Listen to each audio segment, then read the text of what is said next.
अजीम जनाब सुखपाल सिंह मुज़व्विर हमारे देश के उन अग्रणी मुज़व्विरीन में से हैं जिन्होंने मुज़व्वरी के क्षेत्र में अंतर्राष्ट्रीय ख्याति प्राप्त की है। कला और संस्कृति से जुड़े प्रेमी उनका नाम बड़ा आदर और सम्मान से लेते हैं।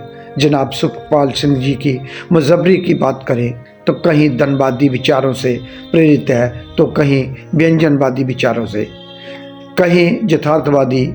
ज़्यादातर उनकी मुज़व्वरी अमूर्तनवादी विचारों से प्रभावित है। जनाब सुखपाल जी का ज़्यादातर कार्य सामाजिक, राजनीतिक और मानवीय संवेदनाओं की गहरी छानबीन है, जिससे उनके अंतर्मन की गहरी तड़प का ज्ञान मालूम होता है। जनाब सुखपाल जी की पैदाइश सन 5 दिसंबर 1969 अमृतसर के एक बिजनेसमैन परिवार में हुई। उनके वालिद साहब सरदार संतोख सिंह जी एक बिजनेसमैन हैं और माता श्रीमती सुरजीत कौर एक कुशल गृहिणी हैं। परिवार में कुल 4 भाई बहन हैं। इनकी बड़ी बहन का नाम मिस जितेंद्र कौर और उनके बड़े भाई सरदार गुरचरण सिंह जी वह भी बिजनेसमैन है और इनकी छोटी सिस्टर सिमी है। इनकी धर्मपत्री मोनिका मक्कड़ है जो इनको मुज़व्वरी करने में पूरा सपोर्ट करती है, जिनकी वजह से वह चित्रकला का कार्य कर पाते हैं। इनकी बेटी डॉक्टर शबनम मक्कड़ है जो मेडिकल फील्ड में फाइनल ईयर में है। इनका बेटा सरदार हरप्रीत मक्कड़ जो पेशे से इंजीनियर है, नोएडा दिल्ली NCR में कार्यरत है। जनाब Sukhpal Singh ji Indian Academy of Fine Art में विजुअल आर्ट के सेक्रेटरी के पद पर कार्यरत हैं और वह लगातार अपना कार्य भी करते हैं और साथ में एकेडमी की देखभाल भी करते हैं। ये एक परिवार की तरह रहते हैं। इस एकेडमी में कई सारे और भी सदस्य हैं जो इनकी तरह ही कार्य करते हैं।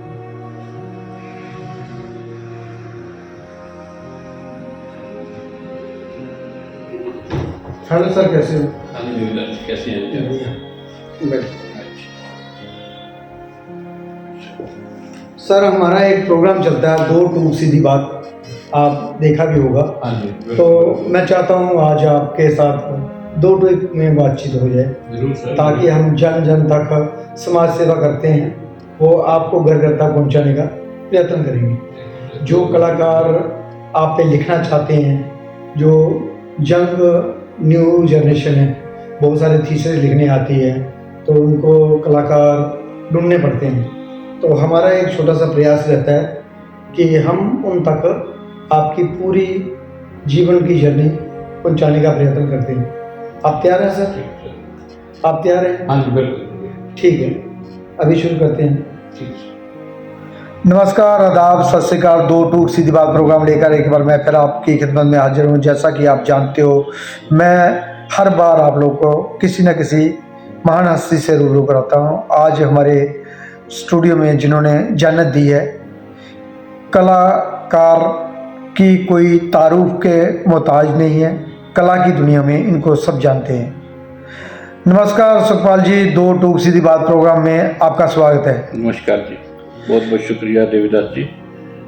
सबसे पहले बताइए कि आपका जन्म कहाँ हुआ और उस वक्त आपका पारिवारिक माहौल कला के प्रति कैसा था, जरा संक्षिप्त में बताइए। ऐसे है जी, मेरा जन्म अमृतसर में हुआ है 5 दिसंबर 1969 में। मैं अमृतसर में हूँ। मेरी फैमिली जो थी सारी वो बिजनेसमैन थी। मेरे ग्रैंडफादर भी काफ़ी बड़े बिजनेसमैन थे। उसी को ही आगे ले जाते हुए मैं भी बिजनेस भी कर रहा हूँ और आर्ट फील्ड में काम भी कर रहा हूँ। बचपन में कब आपको लगा कि आपको कलाकार ही बनना है और कैसा रुझान आपका कला के प्रति पैदा हुआ? ऐसे है कि हमारी फैमिली में तो ऐसा कोई आर्ट के ऊपर कोई काम नहीं करता था, तो मुझे बचपन से ही पेंटिंग करने का शौक़ था। जैसे स्कूल टाइम में थोड़ा काम करना, तो टीचर्स ने देखा कि ये काफ़ी अच्छा काम कर रहा है तो उन्होंने थोड़ा प्रोत्साहित किया। और जैसे कि स्कूलों में कंपटीशन वगैरह होते हैं उसमें पार्टिसिपेट करते करते आगे बढ़ते गए। तो उसके बाद मैंने अपनी ये लाइन चुनी। सुखपाल जी, मैं एक बार फिर आपको बचपन में पीछे ले चलता हूँ कि आपको कब लगा कि आपको आर्ट फील्ड में ही जाना है, और उस वक्त पहले गुरु कौन थे? देखो, मैंने आगे बताया कि स्कूल टाइम में मुझे शौक़ बहुत था पेंटिंग करने का। वो जो आर्ट टीचर होते हैं स्कूल में जो सिखाते हैं, तो उन्होंने देखा कि ये अच्छा काम कर रहा है, इसको मतलब कि अप्रिशिएट करना चाहिए। तो मेरे जो स्कूल टीचर थे, पहले तो उन्होंने अप्रिशिएट किया। उन्होंने बाद में हमारे जो प्रिंसिपल थे उनसे बात की कि ये इस फील्ड में काफ़ी आगे जा सकता है, तो उन्होंने भी मुझे अप्रिशिएट किया। तो उन्होंने कहा कि आप जैसा भी आप काम करना चाहते हो आप करो, हमारा साथ आपके साथ है। तो आगे ऐसे ही मैं बचपन से ये काम कर रहा हूँ। आप लगातार कार्य करते रहे और आगे बढ़ते रहे, और आपको ये बड़े फील्ड में आने के लिए एक महान कलाकारों की जो एक परंपरा चलती आ रही है, उस कभी आपको लगा कि मुझे भी इन जैसा कलाकार बनना है, मुझे इतनी मेहनत करके जहाँ तक पहुँचना है? हाँ बिल्कुल जी, ये तो सभी कलाकारों का होता ही है कि अप्रिशिएट तो किसी को देख के ही अप्रिशिएशन होती है। सो मुझे एज ए स्कल्प्टर जो राम स्टार जी थे हमारे अमृतसर में, उनका आज से 20-25 साल पहले एक स्कल्प्टर लगा था महाराजा रणजीत सिंह का। तो जब वो स्कल्प्चर वो लगा रहे थे, अपना इंस्टॉल कर रहे थे, तो मुझे वो शौक़ था वो कैसे करते हैं। तो खुद भी यहाँ आए हुए थे, तो मैंने वो देखा, उनसे बात भी की, तो उन्होंने भी मुझे बहुत अप्रिशिएट किया और बहुत कुछ उन्होंने उनसे सीखने को मिला। तो तभी से मतलब कि यही इच्छा हुई कि जैसे ये रामस्तार जी हैं और बड़े कलाकार हैं, हमारे दिल्ली के सतीश गुजराल जी हुए हैं, उनसे भी मिलने का मुझे मौका मिला। तो उन्होंने भी मुझे बहुत अप्रिशिएट किया कि आप ऐसा वर्क कीजिए तो आप आगे जाएंगे। तो ऐसे मैं आहिस्ता आहिस्ता ये काम करता गया। तो आपने कहाँ से इसकी एजुकेशन ली? एजुकेशन प्रॉपर तो मैंने इसमें नहीं ली, क्योंकि एज ए मेरी फैमिली बिजनेसमैन थी, तो बिजनेस करते थे। तो पापा का यही था कि आप मतलब कि या तो MBA करें या BCom करें। तो मैं एज ए BCom किया मैंने, जहाँ अपना सारी क्वालिफिकेशन की। उसके बाद जो मुझे शौक़ था, तो एज ए दिल्ली में मैंने एज ए आर्किटेक्ट का भी कोर्स किया। तो वहाँ इंटीरियर डेकोरेशन का किया, तो साथ साथ पेंटिंग करते रहे। 3-4 साल मैं वहाँ अपना काम करता रहा। तो ऐसे मैं आगे बढ़ता फ्रीलांस काम करते रहे और आज भी आप कर रहे हैं फील्ड में। हाँ। तो आप किस विषय को लेकर कार्य करते हैं, क्या सब्जेक्ट मैटर रहता है, और कौन कौन सी टेक्निक का माध्यम अपने चित्रों में करते हैं? देवदा जी, मेरे जो सब्जेक्ट है वो एब्स्ट्रैक्ट का काम मैं करता हूँ, और जैसे कि ऑयल पेंटिंग भी मैं करता रहा हूँ, और अब एक्रेलिक में मैं काफ़ी काम कर रहा हूँ। तो ज़्यादा काम मैं बड़े कैनवस पे करता हूँ और फ्रीलांसर काम करता हूँ, जैसे कोई बोलता है उसी मुताबिक ये काम करवाता हूँ। वो आपने बोला ऑयल में भी काम करते हैं, एक्रेलिक में भी आप काम करते हैं, तो आपको दोनों मीडियम में से कौन सा पसंद है, या कौन सा ज़्यादा करते हैं, या इसमें क्या क्या सुविधाएं आती हैं या दुविधाएं आती हैं, या आपको क्या लगता है कि कौन से मीडियम में मुझे करना चाहिए आगे बढ़ने के लिए? देखो, ऑयल पेंटिंग का ये होता है कि थोड़ा वो ड्राई होने में थोड़ा टाइम लगाता है। जो एक्रेलिक का होता है उसका रिजल्ट भी जल्दी आ जाता है, और काम करने में भी आसानी होती है उसमें। और एक्रेलिक में अभी मैं ज़्यादा काम कर रहा हूँ, क्योंकि आप जैसे वर्कशॉप में भी जाते हैं या जैसे बाहर जाते हैं तो ज़्यादा एक्रेलिक का ही काम होता है। तो उसी में ही फिर हाथ को सारा ठीक हो जाता है। तो एक्रेलिक में ज़्यादा मैं काम कर रहा हूँ। लेयर बाय लेयर लगानी पड़ती है, उसमें ट्रीटमेंट उसका होता है, और जल्दी सूखता है और जल्दी रिजल्ट आता है सामने, ज़्यादा जल्दी आता है। हाँ। अब तक आपने कहाँ कहाँ प्रदर्शनियाँ की? देवदा जी, मेरी सबसे पहले प्रदर्शनी थी 1988 में आईफैक्स गैलरी में, अपना मैंने शो किया था। तभी बचपन था, वहाँ को बड़ा कुछ सीखने को मिला। उसके बाद मैंने अपना बिरला एकेडमी कलकत्ता में अपना शो किया, बॉम्बे में अपना शो किया, अमृतसर में मैं रहता हूँ, हमारे आर्ट गैलरी है जहाँ पे काफ़ी शो मैंने किए। ग्रुप शो तो खैर बहुत किए मैंने। तो ऐसे चलता रहा काम। आप कौन कहाँ वर्कशॉपें की और सिम्पोजियम किए, जरा इसके बारे में भी बताएं। मैंने शिमला में सर वर्कशॉप की है, जम्मू में, उधमपुर में वहाँ वर्कशॉप की है, दिल्ली में काफ़ी वर्कशॉप की हैं। हमारा एक दिल्ली इंटरनेशनल फिल्म फेस्टिवल हुआ करता था पहले, अब भी है, वहाँ पे भी मैंने काफ़ी वर्कशॉप्स किए हैं। सो जयपुर में मैंने किया है वर्कशॉप, काफ़ी बड़ी वर्कशॉप की है। तकरीबन अभी तक मैं 100 से ऊपर वर्कशॉप अटेंड कर सका हूँ। अब तक आपको कौन कौन से अवार्ड, स्कॉलरशिप या फेलोशिप आपने अप्लाई किए और मिले आपको, जरा संक्षिप्त में बताइए। अवार्ड मुझे आईफेक्स गैलरी से भी मिल चुका है, और ललित कला अकेडमी से भी मिल चुका है, और पंजाब ललित कला अकेडमी से भी मिल चुका है अवार्ड, और हमारी Indian academy of Fine Art में भी मुझे 4-5 बार अवार्ड मिल चुके हैं। मित्रों, कला चर्चा आगे बढ़ाने से पहले एक नज़र डालते हैं हम सुखपाल सिंह जी के द्वारा बनाए गए चित्रों में कुछ इस तरह। अजीम मुज़ब्बिर जनाब सुखपाल सिंह जी की मुज़व्वरी की बात करें तो इन्होंने अमूर्तन मुज़व्वरी में महारत हासिल कर रखी है। इन्होंने अपने कार्य में रंगों, आकारों और रेखाओं के माध्यम से अपनी भावनाओं को व्यक्त करने का प्रयत्न किया है। इक्तिदा अमूर्तन मुज़व्वरों ने मुज़व्वरी के पारंपरिक नियमों को तोड़कर अपनी एक दुनिया बनाते हैं जो हकीकत से परे होती है। इनका मुख्य मकसद सिर्फ बाहरी सुंदरता को दिखाना ही नहीं, बल्कि रूहानी मानसिक भावनाओं के रंगों के माध्यम से पेश करना होता है। तस्वीरी तत्वों जैसे रंगों, रेखाओं और बनावट, टेक्सचर का योग करके एक ऐसा दृश्य बनाते हैं जिसे शब्दों में बयान नहीं किया जा सकता, केवल महसूस किया जाता है। अमूर्त पेंटिंग के देखने वाले दर्शक भी समझ के अनुसार उनका अर्थ निकालते हैं, जिससे कला और अनोखी हो जाती है।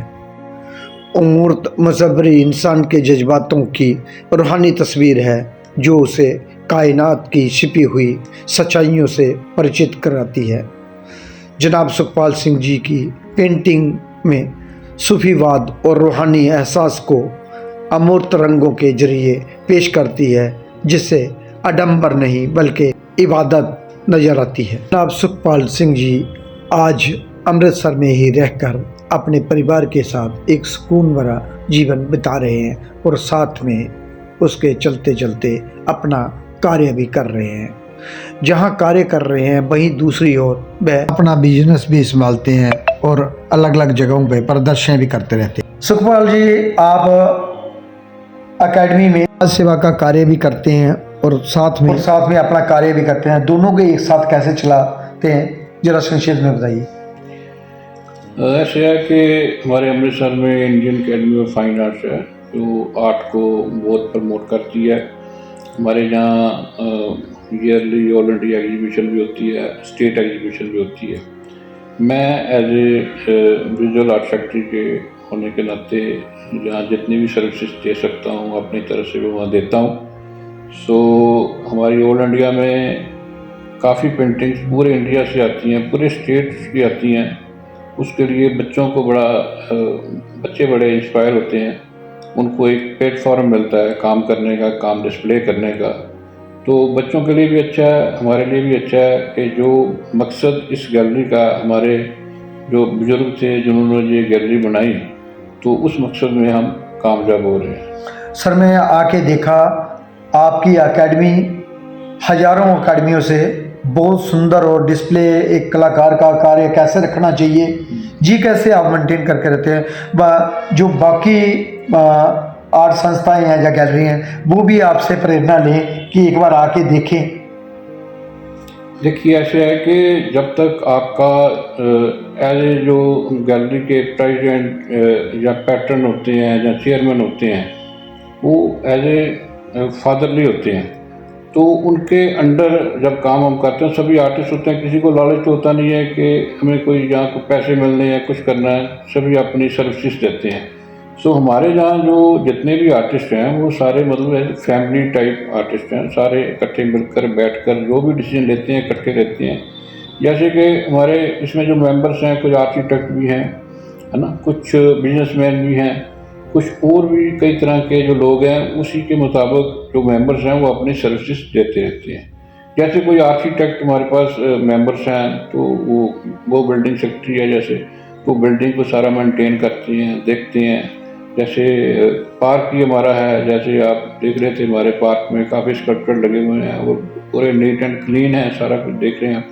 सो वो ये सब लोग अपने अपने काम में वो देख रेख करते हैं, तो इसलिए मतलब देखने में भी अच्छा लगता है। और हमारे जो प्रेसिडेंट है जिंदर मोहन सिन्हा जी, वो सभी को मतलब के करते हैं कि आप काम करो, ये सेवा का काम है, तो सभी हम इसीलिए सेवा की भावना से सारा ये काम करते हैं। जैसे 100 साल से ज़्यादा हो गया ये गैलरी को, और मेंटेन रखना और एक जैसा चलाना, इसमें आपका और आपके मेंबरों का जो योगदान है वो किस कदर तक है?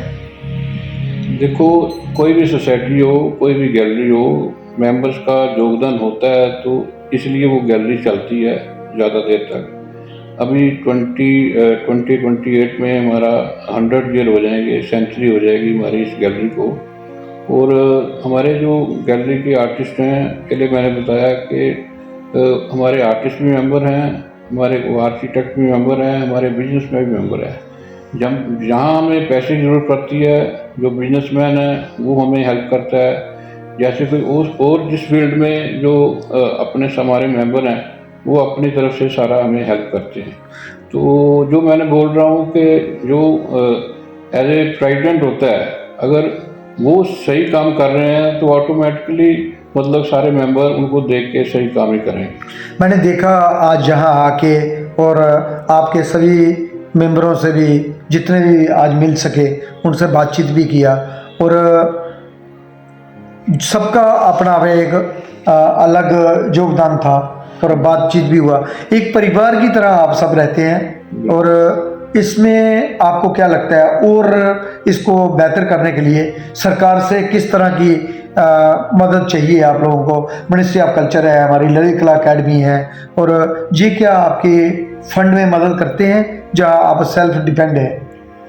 देखो, अभी तक तो हम अपना सेल्फ डिपेंड ही हैं। हम ट्राई तो ज़रूर करते हैं ताकि गवर्नमेंट हमें कोई फंड्स दे, क्योंकि फंड्स के बगैर तो कोई काम हो ही नहीं सकता। तो हमारी गैलरी में जो भी इनकम सोर्सेज होते हैं, अपनी तरफ से हम उसको कवर करके तो अपने ये काम करते हैं। क्योंकि जो भी आप काम करेंगे, चाहे वो एग्जीबिशन हम लगाते हैं, चाहे कुछ भी करते हैं, फंड्स की ज़रूरत तो पड़ती है। सो हम अप्लाई तो करते रहते हैं। बाकी अभी तक गवर्नमेंट इस तरफ थोड़ा कम ही ध्यान देती है। तो कभी कभार कोई ऐसे मतलब कि पॉलिटिक्स या मिनिस्टर आ जाते हैं जिनको आर्ट के प्रति प्यार होता है, तो वो कोई ना कोई फंड हमें देकर जाते हैं। जैसे हमारे चीफ मिनिस्टर रहे हैं कैप्टन अमरिंदर सिंह जी, वो आए हमारी एग्जीबिशन देखने के लिए। तो उन्होंने देखा कि आपकी गैलरी में एसी नहीं लगे हुए, तो उन्होंने तुरंत 10 लाख का चेक दिया कि आप इसको टोटल गैलरी को अपना एसी लगवा लें। तो ऐसे और भी कोई पॉलिटिक्स आते हैं जो आर्ट को प्यार करते हैं, तो वो ऐसे चल जाता है। लेकिन कल्चरल मिनिस्टर से हमें अभी तक कोई हेल्प नहीं मिली। हमने लेटर भी डाली लेकिन उसका कोई हमें रिस्पॉन्स नहीं मिल रहा। तो हम तो कोशिश करते रहेंगे, हमारा काम है कोशिश करना। बाकी जब हेल्प मिलेगी तो हम और भी अच्छा काम कर सकते हैं। मिनिस्ट्री ऑफ कल्चर के बहुत सारे लोग हमसे जुड़े रहते हैं, और इस वीडियो के माध्यम तक मैं उन लोगों को हाथ जोड़ के विनती करता हूं कि इंडियन फाइन आर्ट जो सोसाइटी है अमृतसर में कला और कलाकार को प्रमोट करती है और नई पीढ़ी को एक नई दिशा दे रही है। नई पीढ़ी जो नशों की ओर जा रही है, जहाँ गलत रास्ते पे जा रही है, वो आर्ट की ओर उनका रुझान करने का एक बहुत बड़ा दायित्व है आपका। और मेरी पंजाब सरकार प्लस सेंटर में जो सरकार बैठी है, उनको इन ऐसी अकेडमियों पे ध्यान देना चाहिए और ज़्यादा से ज़्यादा फंडिंग करना चाहिए, कोलैबोरेशन में ज़्यादा से ज़्यादा कार्य करवाने चाहिए। और आप और भी बढ़ चढ़ कर इसमें सहयोग करें। इसमें क्या राय आप? ये तो सर होना ही चाहिए। ये तो मतलब कि अगर फंडिंग होगी तो मैं बोल रहा हूँ हम और भी अच्छा काम कर सकते हैं।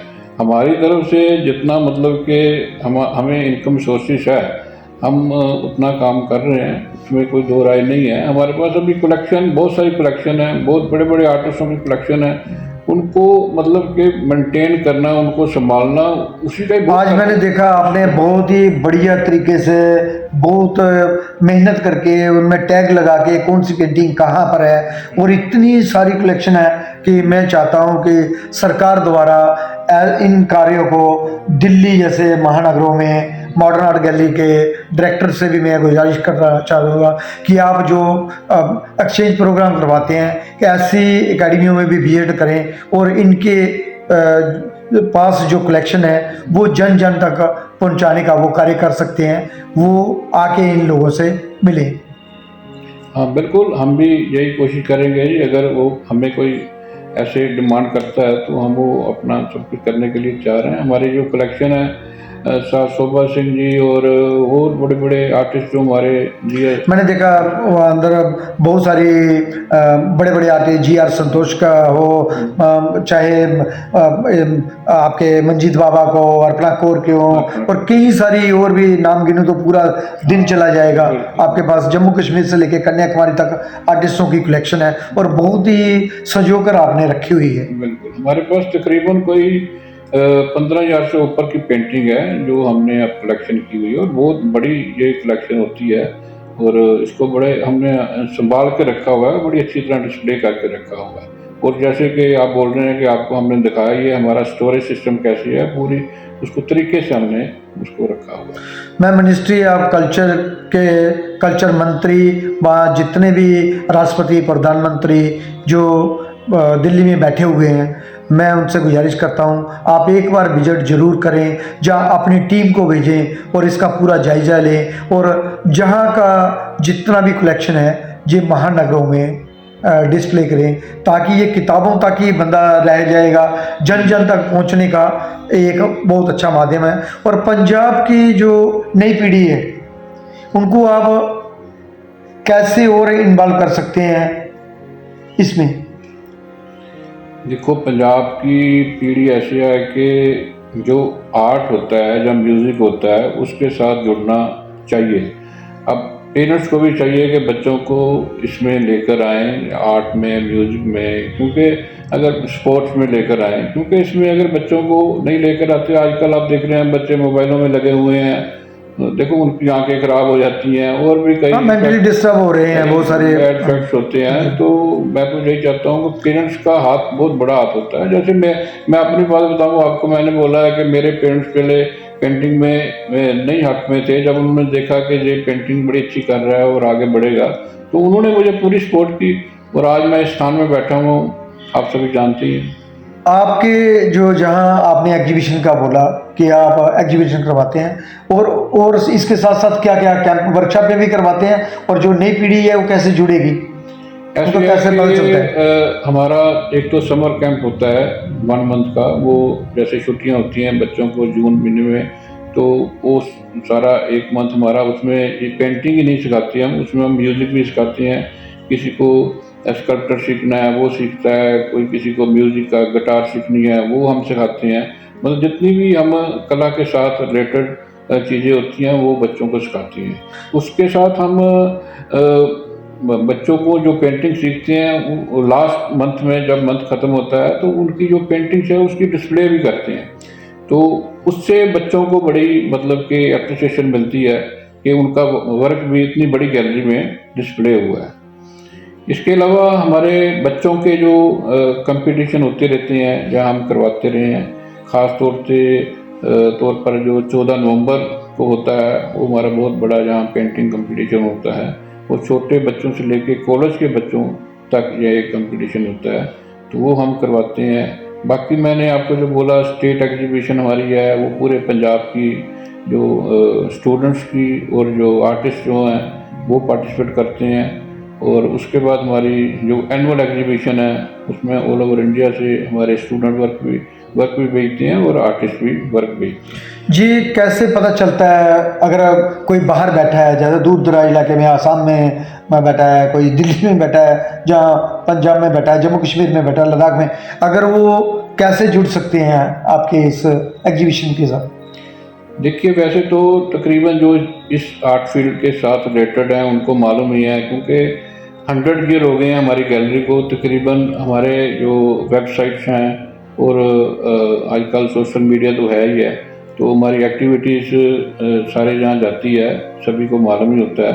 तो हमारी वेबसाइट देख सकता है, जहाँ Indian academy of fine arts का जो हमारा पेज है उसको खोल कर देख सकता है, उसमें सारी एक्टिविटी होती हैं, तो उससे पता चल जाता है। बाकी जो जब हमारे जो एग्जीबिशन स्टेट की जहाँ एनुअल होती है, तो हम अपने फॉर्म सारे अपना सोशल मीडिया पर डाल देते हैं और काफ़ी रिस्पॉन्स मिलता है। नए नए बच्चे आते हैं, नए नए आर्टिस्ट आते हैं। वो फॉर्म किस नाम से होता है, और अगर कोई खोलना चाहे या उसको अप्लाई करना चाहे, ये कौन से मंथ में होता है?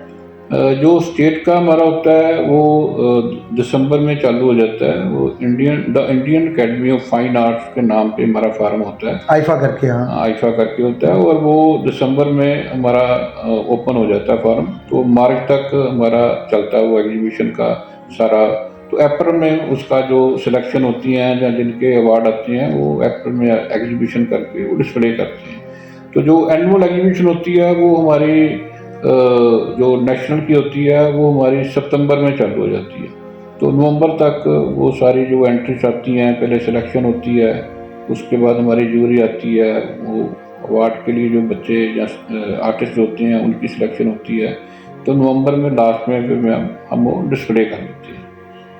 तो जी, अगर आपको मौका मिले या सरकार के द्वारा फंडिंग मिले, तो आप अलग अलग स्टेटों में भी ले जा सकेंगे एग्जीबिशन को, जहाँ आपकी जो कलेक्शन है उसको डिस्प्ले करने का प्रयास करेंगे? हाँ, क्यों नहीं, वो तो है ही है। अगर हमें फंडिंग मिले तो हमारा एक यही है कि हमारे जो एग्जीबिशन है, स्टेट एग्जीबिशन है जो पंजाब ललित कला चंडीगढ़ में है, दिल्ली में है, तो वहाँ जाकर हम डिस्प्ले करें, क्योंकि उसमें नहीं, जैसे बेंगलोर में म्यूज़ियम है, कलकत्ता में म्यूज़ियम है, दिल्ली में म्यूज़ियम है, ये लोग एक्सचेंज प्रोग्राम बहुत सारे करते हैं, तो ये कैसे आपसे कांटेक्ट करेंगे? सर, वो तो एज ए विजुअल सेक्रेटरी मैं जहाँ पे हूँ, मेरा नंबर भी मैं बता देता हूँ, 9815753515। वो मेरे साथ कांटेक्ट कर सकता है। तो उनके साथ अगर हमारा एक्सचेंज प्रोग्राम होता है, तो हमने बजट भी रखा हुआ है अपना एक्सचेंज प्रोग्राम का, तो उस हिसाब से हम कर सकते हैं, कोई दिक्कत वाली बात नहीं है। तो एक बार फिर नंबर बोलिए आप, जो आपसे कांटेक्ट करके, इससे बहुत सारे प्रोग्राम होते हैं, बहुत सारों को मालूम नहीं होता, बहुत सारी स्टेटों वाले मालूम करते हैं, और एक बार फिर से अपना नंबर रिपीट करिए। हाँ, मेरा एज ए मोबाइल नंबर है 9815753515। तो आप मेरे से कांटेक्ट कर सकते हैं, जो भी आपकी इंक्वायरी है वो मैं आपको डिटेल में बता सकता हूँ। मित्रों, जो भी दिल्ली या दिल्ली के बाहर, जहाँ पंजाब, जम्मू कश्मीर से लेकर कन्याकुमारी तक इस वीडियो के माध्यम से जुड़ रहा है या देख रहा है, मैं उन तमाम डायरेक्टर व चेयरमैन जो अकेडमियों के हैं, या डायरेक्टर जो म्यूज़ियम के हैं, उनसे गुजारिश करूँगा कि इनके पास बेहतरीन कला के कलाकारों के कार्य हैं, और बड़े बड़े स्कल्पचर व बहुत सारी पेंटिंग इनके पास कलेक्शन में है। अगर वो अपने वहाँ शो करना चाहें तो इनसे कांटेक्ट करें। इनका नंबर 2 बार बोला है, और आप डायरेक्ट इनसे संपर्क कर सकते हैं। नाम है इनका सुखपाल सिंह जी, और ये यहीं पे कार्यरत हैं, और आप फ़ोन करके इनसे लिंक से जुड़ सकते हैं। इसके साथ मैं थोड़ी बात और ऐड करना चाहता हूँ देवीदास जी, क्योंकि ये आपका जो आप ये काम करते हैं, ये बहुत बढ़िया काम कर रहे हैं। इसके ज़रिए सभी स्टूडेंट्स को या आर्टिस्टों को सारा पता चलेगा। जो आर्टिस्ट जैसे स्कल्पचर में इंटरेस्टेड हैं, तो हमारे यहाँ स्कल्पचर जो सिखाते हैं बिल्कुल फ्री में सिखाते हैं। हाँ, मैंने आज देखा इधर बहुत सारे कार्य बच्चे करने आते हैं, सीखने आते हैं। हाँ, वो फ्री ऑफ कास्ट होता है। फ्री ऑफ कास्ट होता है। दूसरा हमारा ये भी होता है कि जैसे बाहर से कोई अपना शो लगाना भी चाहता है, उसका हम देखते हैं कि जिसके पास कोई पैसे नहीं, आने जाने के पैसे नहीं है, या पेंटिंग्स लेकर आना उसका खर्चा होता है, तो वो हमें लिखकर भेज सकता है कि सर मैं ऐसे ऐसे मेरे पास कोई इनकम सोर्सेस नहीं है, तो हम अपनी कमेटी में बैठ के डिस्कशन करके उसको फ्री भी करा सकते हैं। उसका आने जाने का खर्चा, जहाँ डिस्प्ले का खर्चा जो भी होगा उसका नहीं होगा, वो अपनी तरफ से हमको करवाते हैं। सो ऐसे हम ये काम कर रहे हैं। सुखपाल सिंह जी, जैसे आपके पास बहुत अच्छी गैलरी है और अगर कोई बाहर से आपके जहाँ शो करना चाहता है, जहाँ क्यूरेटर कोई शो करना चाहता है, और दोनों के बारे में आप बताइए, जो क्यूरेटर शो करेगा, जहाँ जो खुद ग्रुप शो करेगा, जहाँ सोलो शो करना चाहता है, तो वो कैसे आप गैलरी देते हैं, और जहाँ रहने की व्यवस्था उसका पूरा डिटेल में बताइए, क्या क्या प्रबंध है आपके पास। देखिए ऐसे है कि हमारी गैलरी में जैसे आर्टिस्ट कोई बाहर से आता है तो मेन प्रॉब्लम होती है कि वो कहाँ रहेगा, होटल में रहेगा, खर्चा होगा ज़्यादा। तो हमारी गैलरी का, हमारे प्रेसिडेंट का यही मकसद रहा है शुरू से ही, हमारे शीना साहब का, कि जो भी आर्टिस्ट आए उसको प्रॉपर पूरी सुविधा मिलनी चाहिए। तो फर्स्टली तो मैं आपको बताता हूँ कि हमारा यहाँ डॉर्मेट्री रूम बने हुए हैं। अगर कोई भी आर्टिस्ट यहाँ कर रहना चाहता है, जो आर्टिस्ट या ग्रुप जो भी आएगा जहाँ अपना डिस्प्ले करने के लिए, एग्जीबिशन करने के लिए, तो हम उसको फ्री में वो अपना डॉर्मेट्री रूम्स दे देते हैं, उसका कोई हम खर्चा नहीं देते। दूसरा, हमारे पास वीआईपी रूम भी हैं, कोई सीनियर आर्टिस्ट आते हैं तो वो भी बड़े आराम से जहाँ रहते हैं, कोई दिक्कत वाली बात नहीं होती। तो 24 आवर हमारी सर्विस रहती है, लड़के जहाँ होते हैं कोई परेशानी नहीं होती। बाकी रही बात जो आप ग्रुप शो बोल रहे हैं, जैसे कि स्टूडेंट्स का जो ग्रुप शो है वो लगा सकते हैं यहाँ पे, और बहुत नॉमिनल चार्जेस हैं, कोई ज़्यादा चार्जेस हमारी गैलरी के नहीं हैं। हम उतना ही चार्जेस लेते हैं जितना हमारा कोई खर्चा होता है, ठीक है। तो ऐसे में ऑलरेडी काफ़ी ग्रुप शो हमारे पास आते हैं, साल में अपना 30-35 ग्रुप शो हमारे यहाँ लगते हैं जो स्टूडेंट्स के होते हैं। बाकी जो आर्टिस्ट भी होते हैं जिन्होंने अपना वन मैन शो लगाना होता है वो भी आ रहे हैं, ऐसी कोई प्रॉब्लम नहीं, उनको रहने के लिए पूरी सुविधा हमें दी हुई है। सर, जैसे आर्ट फेयर होते हैं इस टाइप पे, अभी एक नया ट्रेंड चला है, बहुत सारे फेस्टिवल होते हैं, क्या इसके लिए भी आप गैलरी देते हैं। हाँ जी, आर्ट फेयर के लिए भी हम गैलरी देते हैं जी। वो अपना हमारे पास 20 फीट बाय 40 फीट के 4 हॉल हैं हमारे पास, और एक हॉल हमारा 40 फीट बाय 40 फीट का है जहाँ रेगुलर एग्जीबिशंस लगती हैं। तो स्पेस के लिए हमें कोई प्रॉब्लम नहीं है। और दूसरी बात यह है कि जहाँ हमारी गैलरी जहाँ जिस स्पेस में है अमृतसर में, बिल्कुल मतलब सेंटर एरिया है वो, मतलब एक पॉश एरिया है जहाँ, और बहुत ही शांत वातावरण है, कोई डिस्टर्बेंस नहीं है यहाँ, और इतना लोकेशन वाइज प्लस बहुत ही बढ़िया है, लोकेशन बहुत बढ़िया है। वही बोल रहा हूँ कि जैसे अमृतसर का जो सेंटर एरिया है वहाँ पे हमारी गैलरी मतलब कि बनी हुई है। अगर गैलरी में आना होता जी, कौन सी लोकेशन है ये भी बताइए आप। हमारी गैलरी जो है, मेन जो रोड हमारी पड़ती है Madan Mohan Malviya road, MM Malviya road इसे बोलते हैं, और ज़्यादा अगर होगा तो नावल्टी चौक बोल देते हैं, उसके पास हमारी ये गैलरी है। और अब एक चीज़ और बताइए आप, जो ये गैलरी है, और अगर कोई कैंप करवा होते हैं, कोई अगर स्पॉन्सर करता है कैंप के लिए, तो उसके लिए भी आप देते हैं। हाँ जी, उस कोलैबोरेशन में जो कैंप होते हैं हम देते हैं, कोलैबोरेशन करके देते हैं। ऑलरेडी ऐसे कैंप लगते हैं हमारे पास, ऑल ओवर इंडिया से ही लोग आते हैं। हाँ, ऑल ओवर इंडिया से जो आते हैं, उनके रहने खाने पीने की व्यवस्था कैसे करेंगे वो सब इधर, जैसे वो कोलैबोरेशन जैसे हो जाती है हमारी, हम अपने स्पेस दे देते हैं, अपनी सारी रहने के लिए हम फ्री में दे देते हैं, तो बाकी खर्चा वो अपना वो कर लेते हैं। तो कुछ फॉर्मेलिटियाँ रहती हैं जैसे प्राइवेट और सरकारी की, तो वो आपसे संपर्क करके आप बता देते हैं, वो नेगोशिएट हो जाता है सर, उसमें कोई बड़ी बात नहीं होती। तो वो हमारी तरफ से जितनी सर्विस होती है हम पूरी प्रोवाइड करते हैं। मैं एक बार फिर, पूरे देश में अलग अलग कोने में कलाकार रहते हैं, जहाँ क्यूरेटर भाई रहते हैं जो अलग अलग जगह शो करते हैं। ये बहुत ही बढ़िया गैलरी है और बहुत अच्छी लोकेशन है, और कला और कलाकार दोनों को प्रमोट करती है। आप इस गैलरी को बुक करें, सुखपाल जी का नंबर इसमें दिया हुआ है, इनसे संपर्क करें और अपना शुरू करें जहाँ शो लगाना। और ये बहुत ही अच्छी स्पेस है और बहुत ही लोकेशन वाइज भी शांत वातावरण है। इनके पास किसी की चीज़ की कमी नहीं है।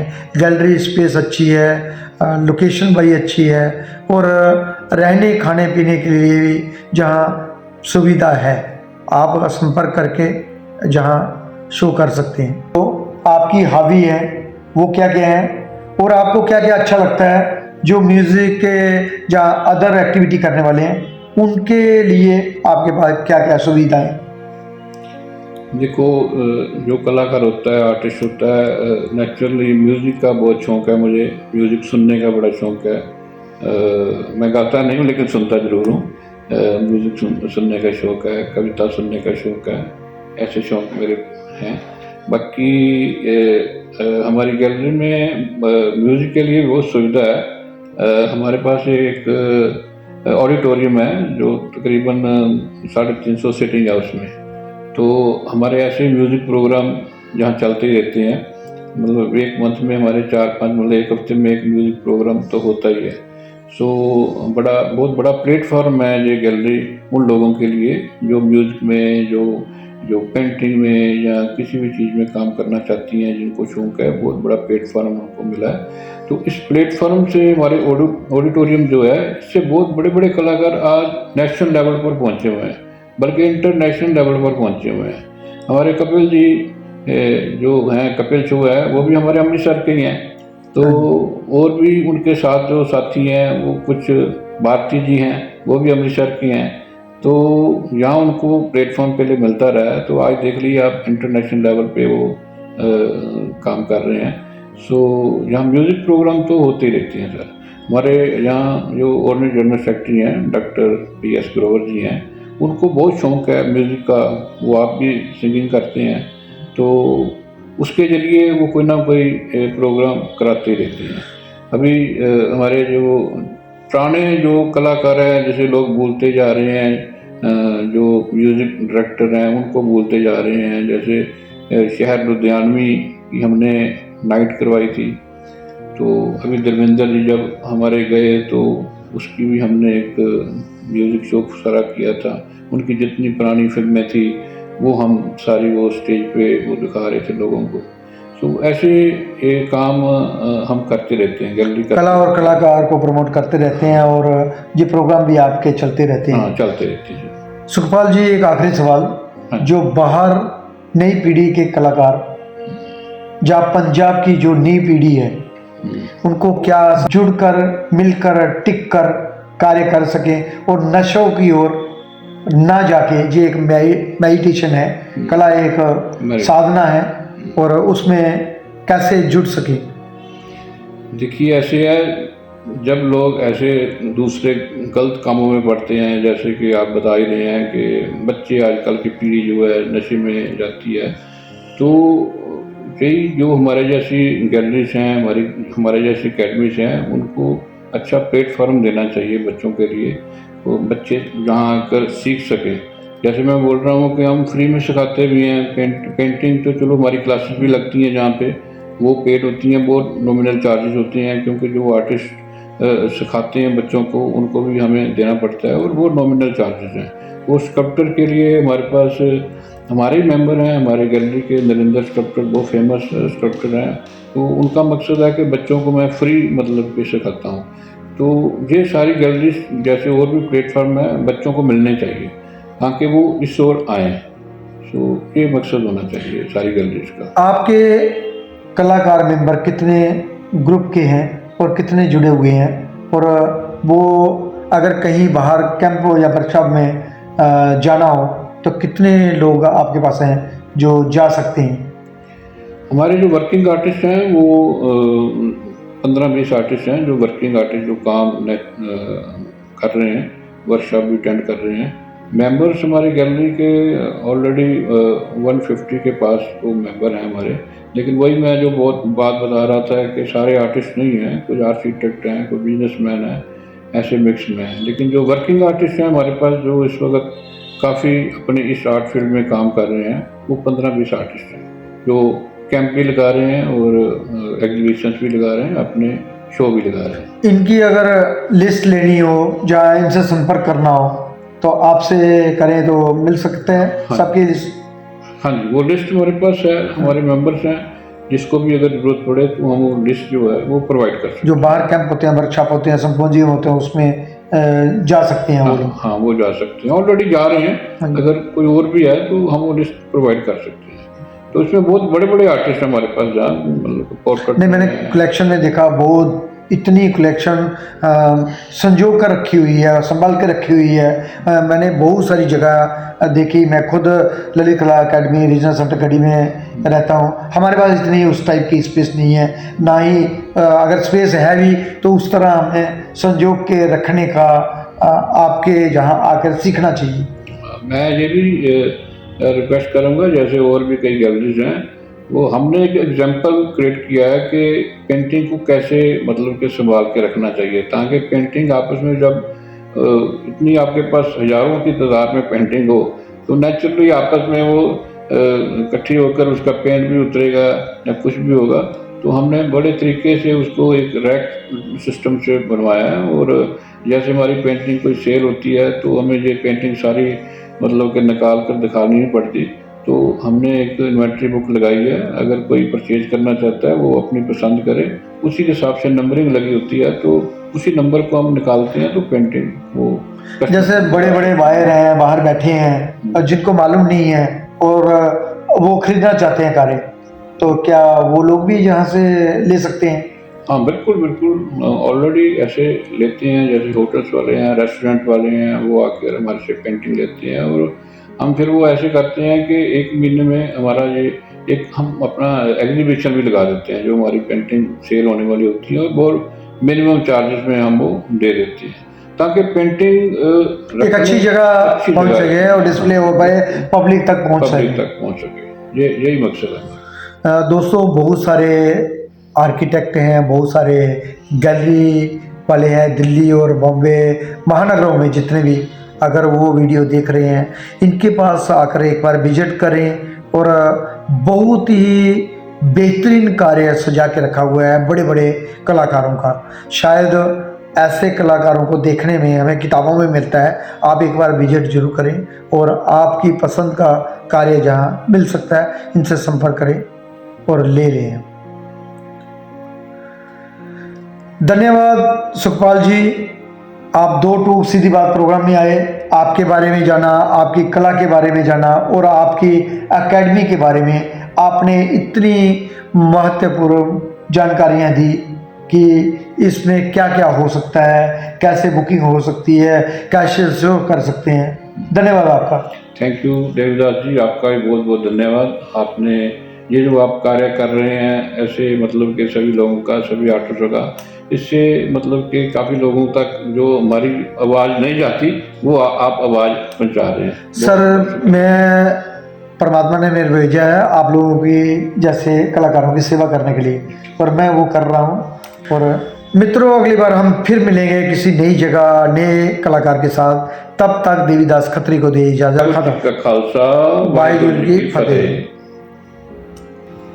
मित्रों, आखिर में मैं अमृतसर की अवाम व मंत्री, जहाँ संसद, जहाँ एमएलए, जहाँ जो बिजनेसमैन हैं, उनसे गुजारिश करूँगा कि जिस तरह वज़ीर आला कैप्टन अमरिंदर सिंह जी ने नुमाइश हाल में मार्बल फर्श के लिए अतिया दिया है, और पद्म विभूषण से सम्मानित सांसद करतार सिंह डोगाल ने वातानुकूलित हाल के लिए अतिया दिया है Indian Academy of Fine art के लिए, आप भी आगे बढ़ चढ़कर हिस्सा लें और इस तरह इन लोगों की तरह आप भी आगे आएं, ताकि नई पीढ़ी के लिए ये लोग जो कार्य कर रहे हैं कला और कलाकार को प्रमोट करने का, उसमें आप लोगों की भी हिस्सेदारी बराबर की रहे।